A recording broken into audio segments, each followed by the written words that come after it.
Otoritas Jasa Keuangan dan Media Ekonomi dan Bisnis Kontan berkolaborasi dalam sebuah misi edukasi finansial.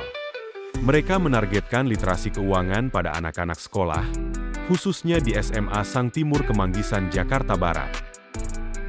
Kepala Eksekutif Pengawas Perilaku Pelaku Usaha Jasa Keuangan, Edukasi, dan Perlindungan Konsumen OJK, Friederika Wirdiasari Dewi mengatakan, pendampingan akan literasi keuangan sejak dini sangat penting agar kelak sudah bekerja dan memiliki gaji yang tinggi bisa dengan pandai mengelola keuangan.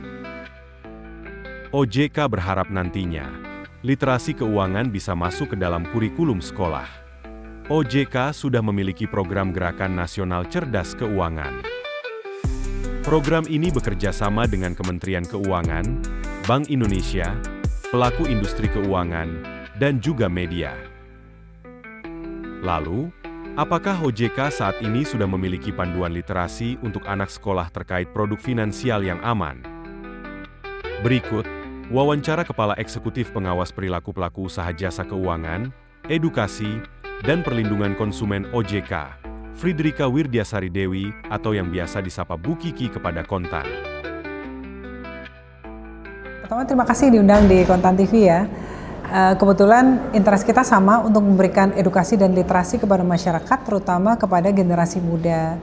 Dan saya menginformasikan bahwa generasi muda merupakan satu dari 10 segmen prioritas OJK bersama dengan segmen perempuan, UMKM, pekerja migran, dan lain sebagainya. Jadi kita ingin menyampaikan bahwa generasi muda, pelajar, mahasiswa itu merupakan salah satu yang kita fokuskan dalam memberikan edukasi keuangan kepada masyarakat. Tentunya kalau ditanya kenapa generasi muda, ya pastinya generasi muda lah, inilah harapan bangsa negara kita untuk maju ke depan ya, terutama menuju Indonesia Emas 2045. Dan kita yakin bahwa anak-anak muda ini harus kita dampingi, karena kalau kita melihat bagaimana animo anak-anak muda sekarang ya, juga mereka punya cita-cita yang sangat beragam dengan berbagai segmen ya, dan juga berbagai sektor yang mau jadi apapun mereka, tapi saya selalu yakin bahwa mereka harus kita bekali dengan pengetahuan tentang pengelolaan keuangan dan pengetahuan tentang literasi keuangan sehingga mereka bisa sukses dengan apapun yang mereka cita-citakan, karena faktor keuangan ini harus yang mendampingi mereka. Percuma nanti mereka pinter, misalnya punya gaji yang tinggi tetapi nggak bisa mengelola keuangan ya, nanti kemudian malah end up dengan banyak utang karena hidup konsumtif dan lain. Jadi itu yang utama. Menjawab pertanyaan tadi sangat kontekstual juga bahwa OJK sudah memiliki panduan untuk anak-anak sekolah ya. Dari mulai PAUD kita punya Mas ya, program anak usia dini kita punya, SD, SMP, SMA sampai dengan kuliah kita punya. Dan itu bisa juga kita diakses ya, kalau yang secara online kita punya di LMS-ku, Learning Management System Keuangan milik OJK yang bisa diakses oleh semua orang. Itu modulnya lengkap, mulai dari sektor apapun ya, perbankan, pasar modal, kemudian asuransi dan lain-lain, semuanya lengkap. Nah kembali yang tentang sekolah tadi, modul semua udah siap dan kita selama ini banyak bekerja sama dengan Kementerian Pendidikan ya, baik untuk pelajar maupun mahasiswa, juga dengan media seperti saat ini kita memberikan edukasi. Namun tentunya yang ingin kami dorong ya, mohon dukungan media juga adalah bagaimana memasukkan program edukasi ini ke dalam kurikulum sekolah. Jadi menjadi sesuatu yang wajib. Kalau sekarang kan tidak wajib. Kami banyak bekerja sama, tetapi kan itu seperti ya berapa banyak sih yang kita bisa lakukan untuk bikin program ya. Tapi kalau itu masuk kurikulum kan sudah dengan serta-merta masuk ke dalam bahan ajar anak-anak. Nah ini saya sudah berdiskusi dengan banyak pihak ya. Dan juga misalnya kami ini kan tergabung dalam beberapa organisasi internasional yang care atau concern tentang edukasi. Salah satunya adalah negara-negara OECD, di mana setiap mungkin setahun sekali, 2 kali kita bertemu. Kami banyak mendapatkan sharing dari beberapa negara tersebut yang sebagian besar sudah memasukkan edukasi keuangan ke dalam kurikulum sekolah. Ini yang kita masih belum nih. Jadi kita sudah melakukan diskusi dengan Kementerian Pendidikan dan juga Kementerian Agama, karena banyak sekolah yang tidak seluruh sekolah ada di bawah Kementerian Pendidikan, tetapi ada di bawah Kementerian Agama juga. Dan moga-moga ini menjadi satu komitmen bersama untuk mengedukasi anak-anak kita, mendampingi mereka untuk menjadi sukses masa depan melalui program pendidikan di sekolah tersebut.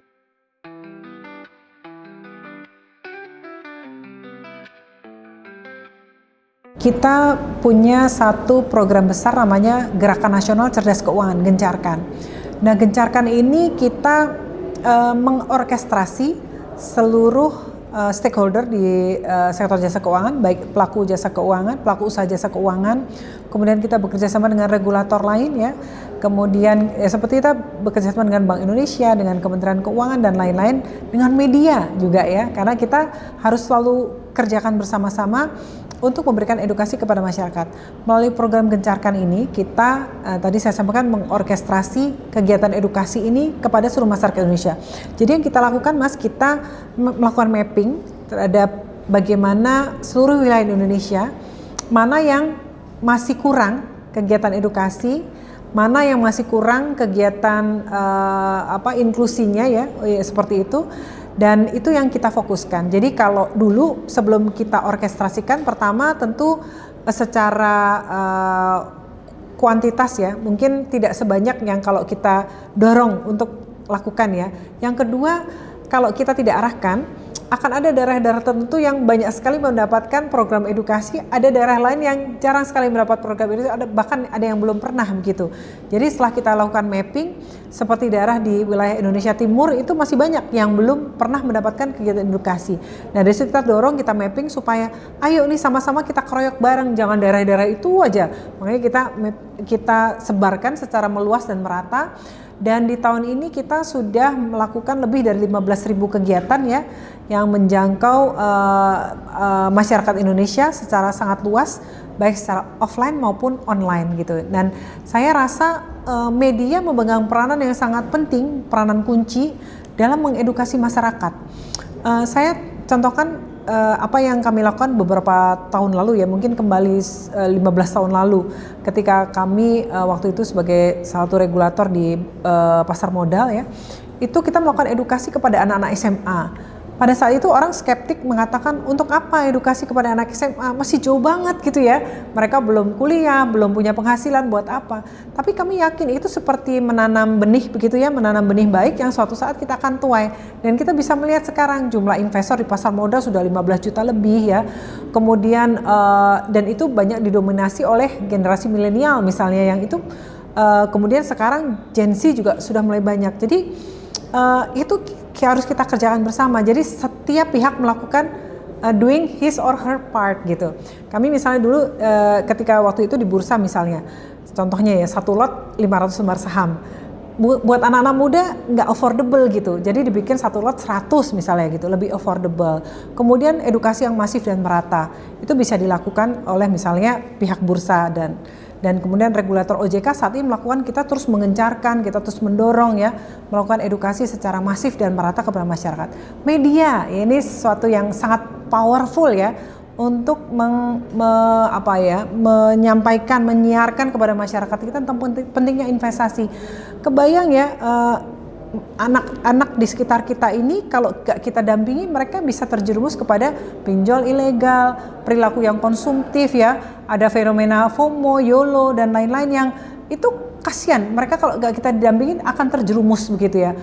Alih-alih mereka bisa menjadi sukses ya. Tadi kalau kita mendengar ya, anak-anak muda cita-citanya banyak sekali, mulai dari menjadi insinyur ya, menjadi ekonom dan lain-lain. Tetapi kalau mereka tidak bisa mengelola keuangannya, itu sulit sekali mereka menjadi sukses di masa yang akan datang.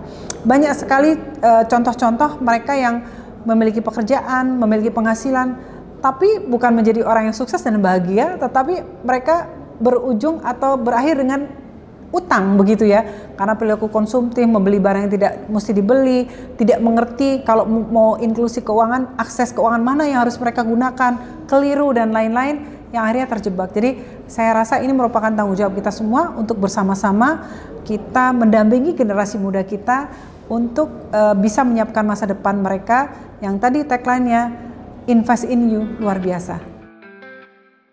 Edukasi keuangan yang sudah beberapa tahun dilakukan OJK sudah membuahkan hasil. Ini ditandai dengan adanya content creator yang juga banyak berkontribusi memberikan edukasi soal keuangan dan bisnis melalui podcast dan media sosial. Salah satunya adalah Jerome Pauline yang merupakan content creator dan CEO Mantapu Academy. Kalau aku pribadi selalu menjelaskan pentingnya dulu gitu. Kenapa sih kita harus belajar ini gitu? Kayak misalnya matematika, kenapa harus belajar matematika dulu? Karena banyak orang mikir, ngapain sih belajar matematika? Orang nggak dipakai di kehidupan sehari-hari bla bla bla bla gitu kan. Tapi kalau kita jelasin dulu kenapa kita harus belajar, oh iya ya kita harus belajar ya. Kayak dijelaskan urgensinya dulu, kepentingannya dulu gitu. Sebenarnya momen dalam hidup aku pribadi yang membuat aku jadi tertarik sama keuangan adalah tentang kayak bunga berbunga itu. Ya, atau enggak bunga majemuk itu, konsep bunga majemuk yang kayak kalau kita punya suatu modal tertentu, kita taruh di investasi gitu kan, misalnya di saham atau dimanapun, bunganya akan berbunga lagi kan gitu, dan itu akan jadi apa ya, exponential growth.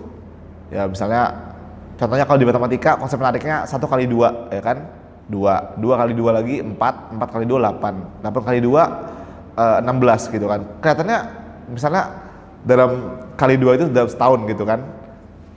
Mungkin di tahun keempat masih 2 pangkat 4 gitu, 16. Tapi di tahun ke-10 tiba-tiba 2 pangkat 10 kan. 2 pangkat 10 berapa?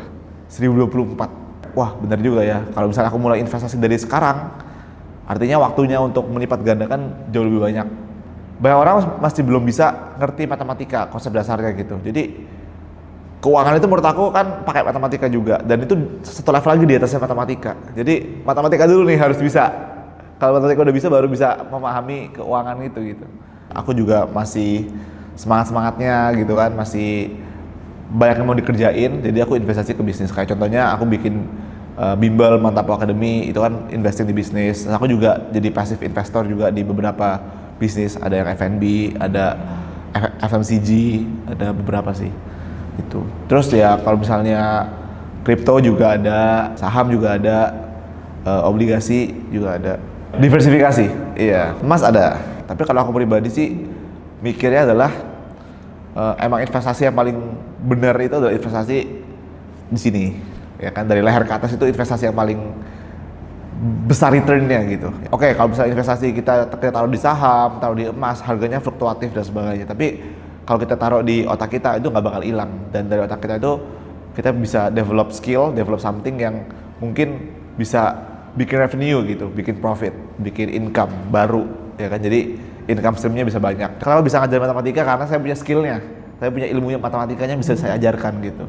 Saya punya skill ngajarnya gitu. Jadi kalau kita punya banyak skill, kita bisa bikin apa ya?